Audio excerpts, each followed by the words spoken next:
Good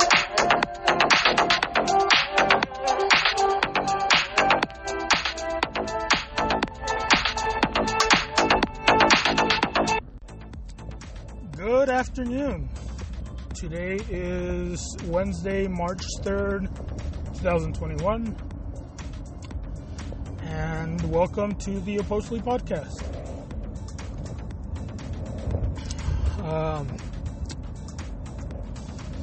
Nice of you guys to join me today.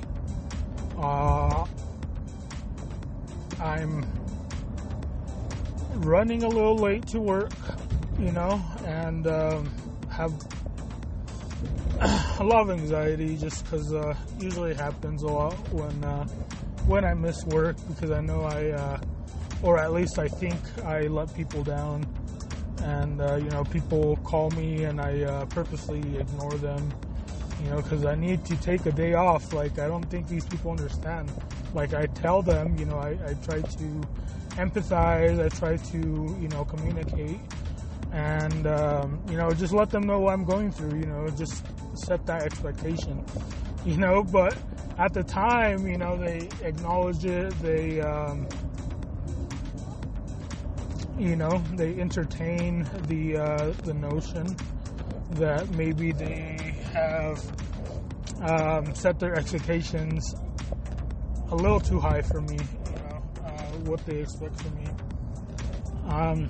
Or maybe I set the bar too high for myself, but that's just my work ethic, right? If I'm going to do something, I'm going to do it right, and my pet peeve is people cutting corners, and it's one thing if you're ignorant and just cutting corners just because you're a dumb piece of shit and you don't know what you're doing.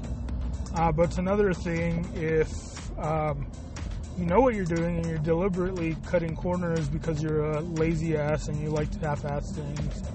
And, I'm not going to say much, but, I find myself, some of the, I'm not going to say any names, but some of the new people I'm working with, have a lot of characteristics of, what's the word? Perpetual liars, or I was listening. I started the video, pathological liars. There we go.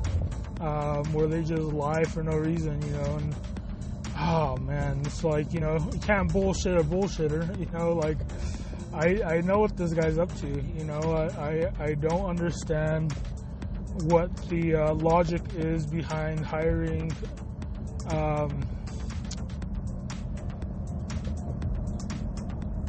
middle-aged men in their 40s, who get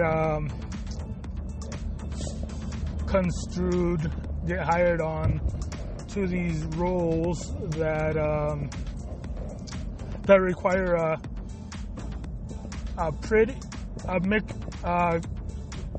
high degree of technical knowledge, right? You need to know a lot of your technical basics, your fundamentals as far as technical troubleshooting, just computer savviness, I guess, is a easy way of putting it.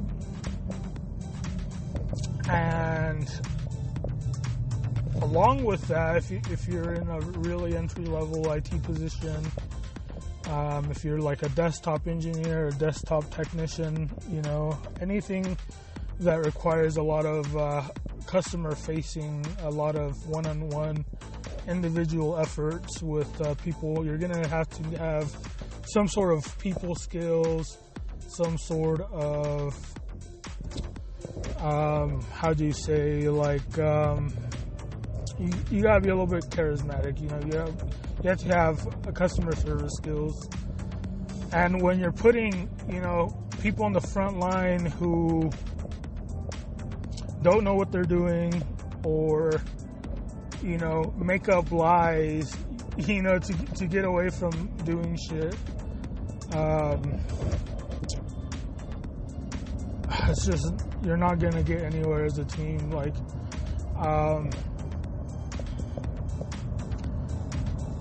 let me put it as an analogy, right? Because I like basketball, I like analogies, I like basketball analogies. If you have a basketball team, and your basketball team is, let's say,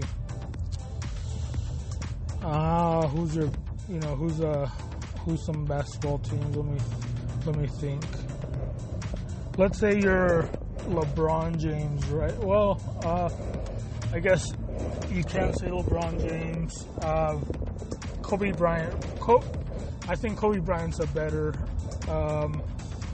example, maybe. LeBron's a good example as well, though, because he's at the top of his tier racket as far as, his peers, right? If you look at his job, it's a basketball player, and then you look at all the players that play the game that have that same job.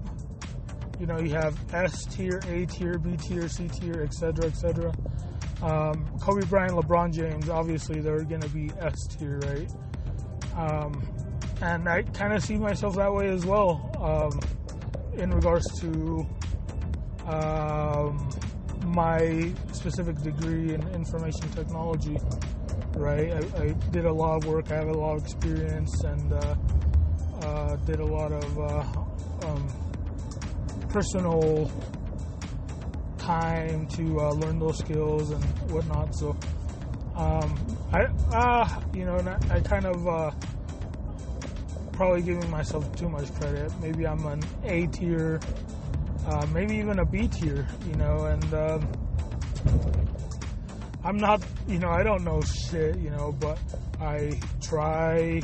But if you put my customer service skills, which is something I've been doing for a better part of my life, adult life, that would probably be S tier, just because I've studied it from a business level, from a retail level, from a personal level, as a customer, and I've done a lot of personal research. I used to do a lot of articles, online articles. They probably disappeared. There's probably a lot of them on LinkedIn still. But that's always something that I've been maybe passionate about, or maybe even proud about. My worth in regards to customer service, and what I bring to companies by having these work ethics that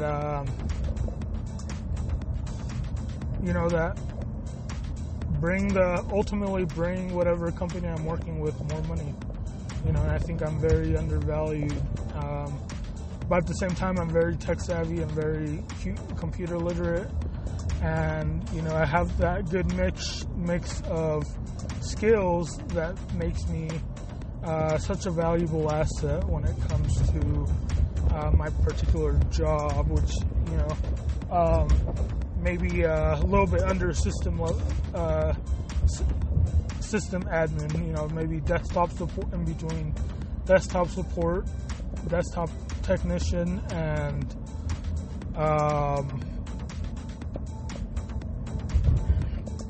maybe even a system admin to some extent. But this job is so demanding, so behind in the times, that you were, from a technical, literal perspective, all I am is help desk, right? And that's what a lot of people see me as. And because of that, we don't have that structure that makes the ITIL fundamental shine.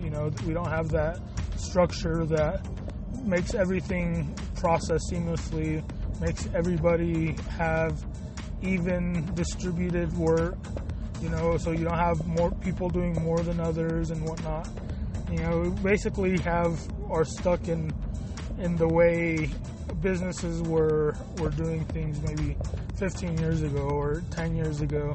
And, just because of the culture, the management that has lingered around the company, that is unwilling or incapable of changing, we've still had to, we're dealing with those consequences right now. And it's not feasible to try to break the system and maintain the system at the same time. Like, because of the system that's been developed in my work, we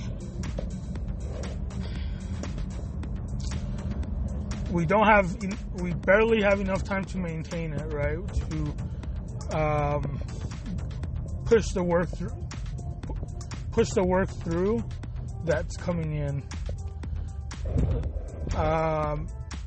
So with that said, anything else is just extra work. It's overtime.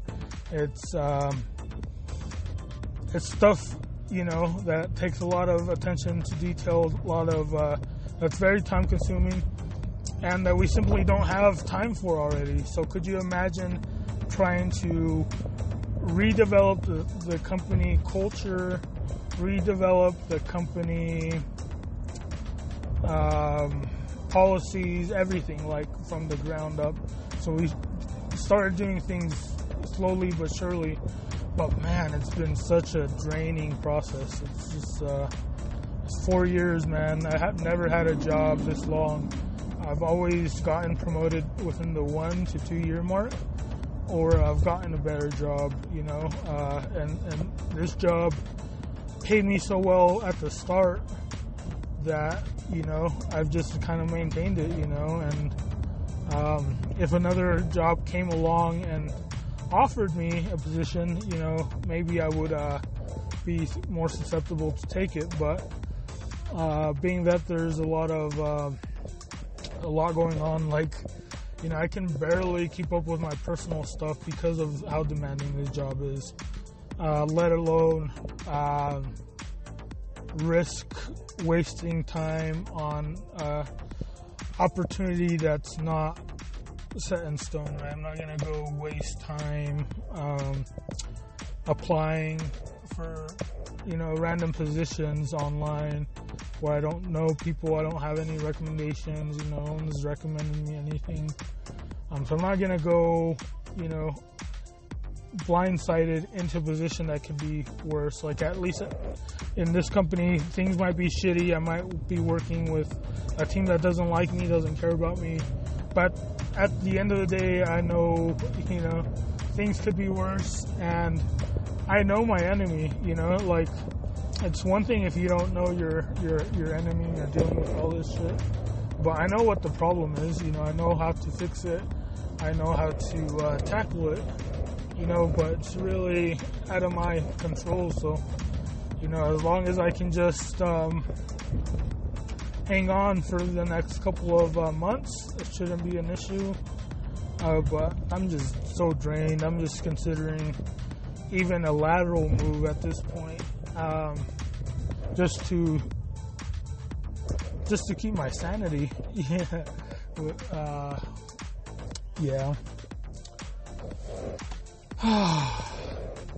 But yeah, today I really just felt like calling out. Again, they're having issues, expecting me to be in the office, and I really wanted to work from home. I would have stayed home if the choice was mine. But, about 60% of my tickets right now require me to go into the office. So I could stay home and do the other 50%, but just the fact that people were bothering me and expected me to be in the office, it just kind of pushes me to want to, it just doesn't push me to want to be there, but pretty much puts in my mind that I have to be there.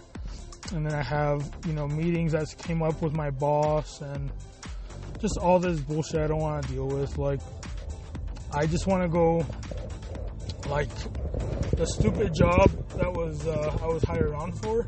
If you read through the stupid little generic description of what that job is, I just wish I could go back to doing that, because you have people with higher titles than me, just because of their tenure, that don't know what the fuck they're talking about, don't take shortcuts, it's just really frustrating. I can see you being making exceptions for people, but they gotta meet you halfway. Like, they're not gonna have their cake and eat it too. Just because they're doing a subpar job doesn't mean just because they're not doing such a bad job that they're going to be fired. Let's be honest. Like, what I've realized is that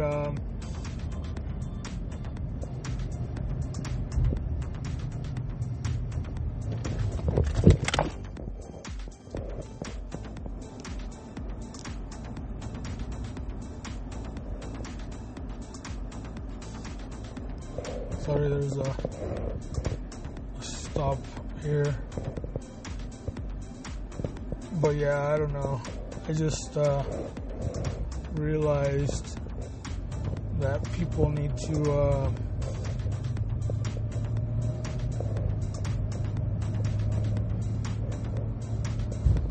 be more assertive. If they don't want their team to fail, if they don't want their company to fail, people are being lazy. This would never stand. Like, there's a subculture of maybe underappreciated, undervalued, indentured servants to this country. Let's say immigrants or refugees from other countries, etc., who end up in situations where they're under their own cultural guidelines, right? They're not working white politics. They're not, they're just happy to be in America. You have these people in their own communities. You have Vietnamese, Chinese, Mexicans, Salvadorans. You got those people who have been here and know how to work the system, who uses that knowledge to screw over the newcomers who aren't privy to the laws, who don't know English, who don't know what their rights are. And for years, it just goes on for years, they capitalize on these human beings because that's what it is. It's all a game of capital, and these type of things don't fly in those environments. If you have 5 immigrant workers and one of them isn't pulling their own weight, they'll fire them. There's no loyalty even within your own community a lot of the times, especially for laziness and things like that. And I've seen it in grocery stores, construction, you name it, call centers, whatever industry is taking advantage of this cheap labor force is going to be privy to these kinds of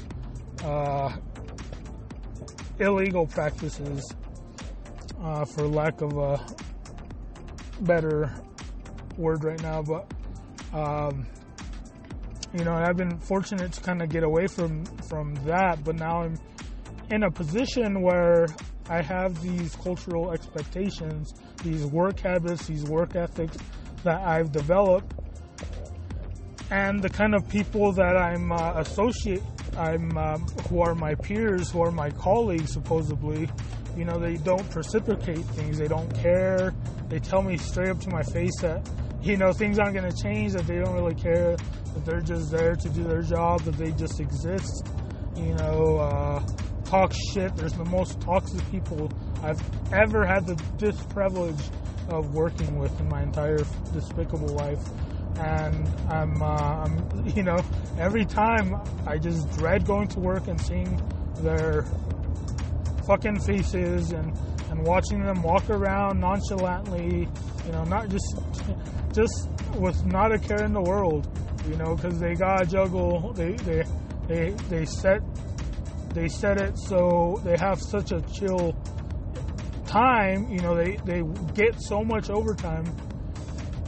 But they're not doing shit half the time. Like, I don't get it. Like, they think they're so valuable, because they come in from 7 to fucking 5 or whatever, or 5 a.m. to 2:30 or whatever, and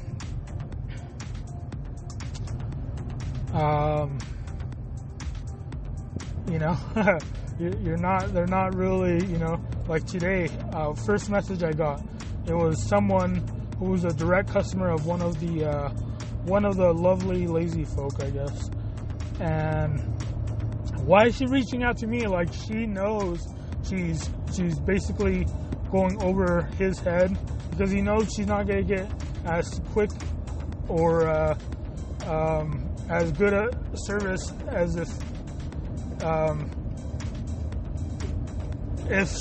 she reaches out to him instead of reaching out to me directly, right? So yeah, I didn't even, I probably have 20 messages, not even kidding, right now on Skype for Business / Microsoft Teams, waiting for me to respond to them, because I took the day off yesterday, and of course today's a new day, so, and whatever, at any given day, someone's gonna have some sort of issue, and a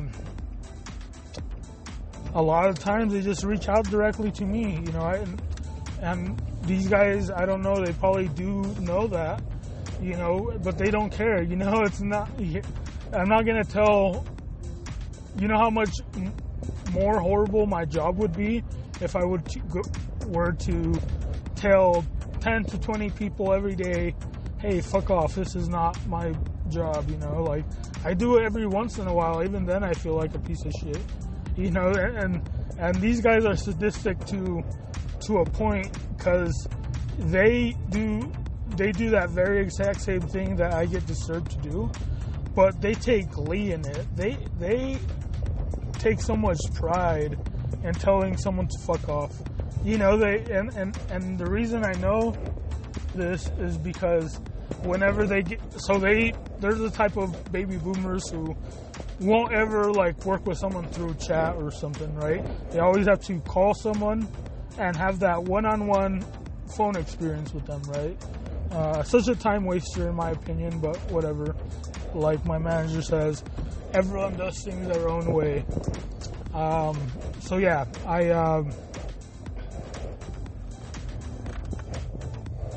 where was I going? What's that? I just got to work, by the way. I probably had to end this here.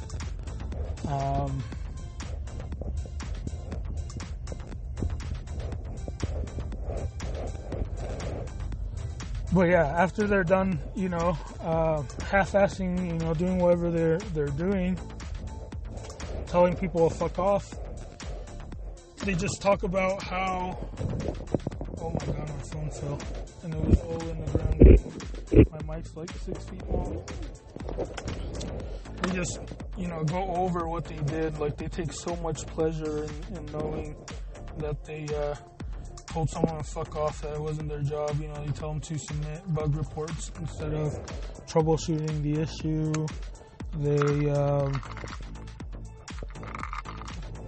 They send them out new equipment instead of trying to fix their regular equipment, knowing that they won't have to deal with them in the future, because if we're on call duty, for example, you're going to be put in situations where you're working with people who typically aren't part of your region. So with that being said, if you're working with someone who isn't part of your region, that you can tell them to fuck off, and eventually someone else is going to fix it because they're going to put in a ticket, and whoever's in charge of that region is going to take care of it. But anyways, I have to go. See you guys.